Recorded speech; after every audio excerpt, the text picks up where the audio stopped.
The Joshua Fabia Diego Sanchez thing is honestly almost as confusing as not so much what has happened to Donald Cowboy Cerrone, but just the fact that Dana White is actually allowing this to continue to happen.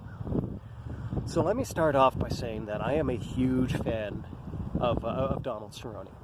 He is actually my favorite active MMA fighter. And so it kills me to have to say this, but I think it's time for Cowboy to retire.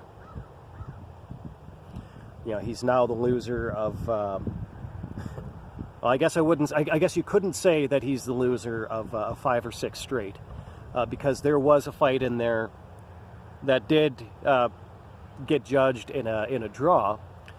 But it wound up being judged in a draw because his opponent in that fight got a point deduction.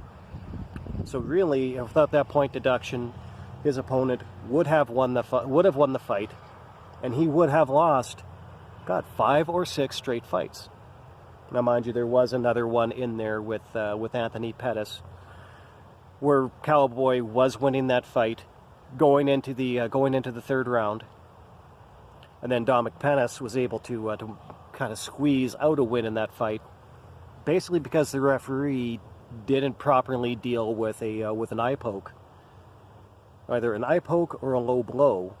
Actually, my memory's a little bit fuzzy now. But either way, there was a foul in the third round. It didn't get dealt with properly, and so Pettis was able to squeeze out a win in the end of it.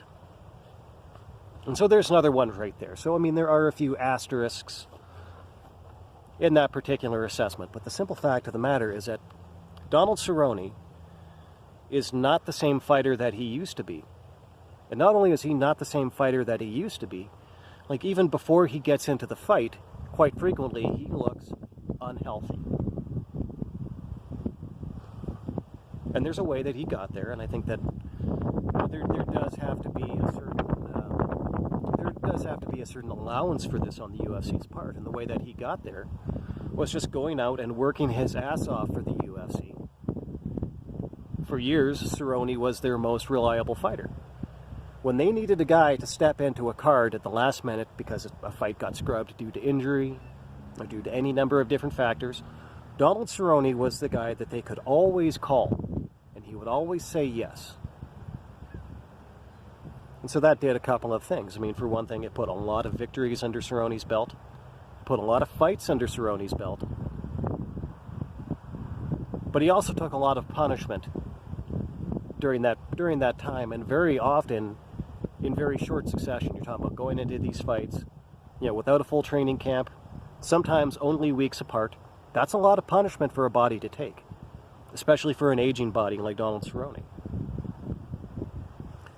And so it got to the point where I kind of thought to myself, the UFC needs to tell Donald that you need to take a year off. You need to take a year off, rest up, heal some of this damage from these fights, and then we'll continue after that. But now I'm kind of the opinion that really they need to tell you, I'm sorry, we're going to have to cut you for your own good. It is probably time for the Cowboy to ride away. I think it's kind of a shame that there were some things, on that to-do list for Donald Cerrone that didn't get done. He didn't capture a UFC championship. Probably nobody has ever deserved a UFC championship more than Donald Cerrone. But like I was talking about last week when I was talking about the bantamweight division, MMA is not a sport where everybody gets what they deserve just because they deserve it. Sometimes you don't even get what you earned. You only get what you can go out there and actually take. A championship was apparently one of those things that Donald Cerrone just couldn't go out there and take. But now what it's kind of looking like is the thing that he can't take anymore is the punishment. His body is just too beaten up, and if he's not careful, it's going to compromise his health long term. And I think that if you're a real fan of Cowboy Cerrone, I think that you would rather not see Cerrone fight again, than see Cerrone, suffer for the rest of his life, with the compounding health effects of all of these fights that he's been in. Now, he's had a great career, better than most, better than almost anybody. But it's probably time to call a wrap on it, and really not just for Cowboy Cerrone either. Tony Ferguson is looking like a hurting unit.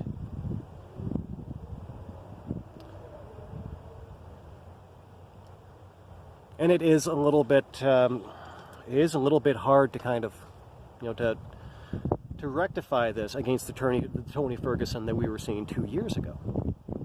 The Tony Ferguson that we were seeing leading right up to that fight with Justin Gaethje, for the interim lightweight championship of the world. That Tony Ferguson looked like nobody could beat him. This particular Tony Ferguson that we're seeing now looks like he can't beat anybody. And I'm a huge admirer of Tony Ferguson. So it sucks to say this too, but I think that probably the UFC is going to have to intervene there. They're going to have to step in and make a cut. But then the other question about that is, actually it's kind of a question about both of these fighters, is whether or not, Dana White is actually going to do that. Now here's something that a lot of people, nobody really phrases it in this exact way, but this is the thing that people have to understand about Dana White, is that on one hand, yes, Dana White is the driving force behind everything that this entire sport is today. Not just the UFC, but the entire sport of MMA.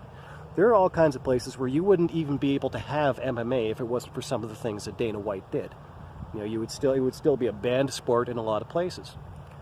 And so yeah, Dana White, is a luminary of the sport, but he's also a carny. Like, Dana White is a carny. And I think maybe the one thing that you can kind of take away from the way that he chased after Khabib Nurmagomedov, after Khabib retired, and he was just, he spent the better part now of almost a year just chasing after Khabib, trying to get him to come back. Come back, one more fight, come back, one more fight, come back, one more fight. And Khabib the entire time is saying, no, I'm done. Like, I'm done, it's over. Like, there was a time when maybe GSP could have brought him back, but no, I'm done, it's over. And I think there's almost a sense to this that Dana White doesn't really like to see very many guys go out on their own terms. Now, that's the thing about fighting. Whether it's boxing, whether it's MMA, whether it's any other number of, of different kind of sub-variants of the fighting, of combat sports, there are not really a lot of guys that go out on their own terms. It's not just because of the promoters or anything else. It's commonly said that, like, a fighter will only really listen to another man's fists. It's hard for a fighter to get out on their own terms, and not just because of the promoters, because of the way that these guys are built. But Dana White, it is frequently difficult to believe that Dana White has the best interests of these fighters at heart. I don't really think that he had the best interests of Khabib Nurmagomedov at heart when he was chasing after him, and the simple fact of the matter is that if he had the best interests of Cowboy Cerrone at heart, if he had the best interests of El Cowboy at heart, he would be the one right now to be telling them, okay guys, you're huge stars, you're huge draws. In Houston, they absolutely loved Tony Ferguson last night, but that wasn't enough to get him through that fight. It wasn't enough to even make him look good in that fight.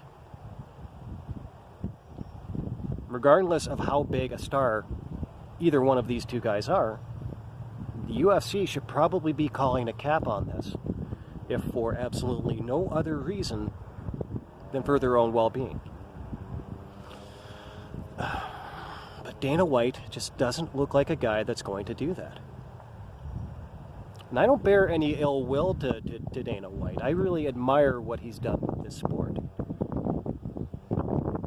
But I think that this is one particular area where he should be looking to do a lot better, by the sport and by these fighters. Realistically, we also have to realize that, this is not that kind of a sport And in Tony Ferguson and Donald Cerrone, these are not those kinds of fighters.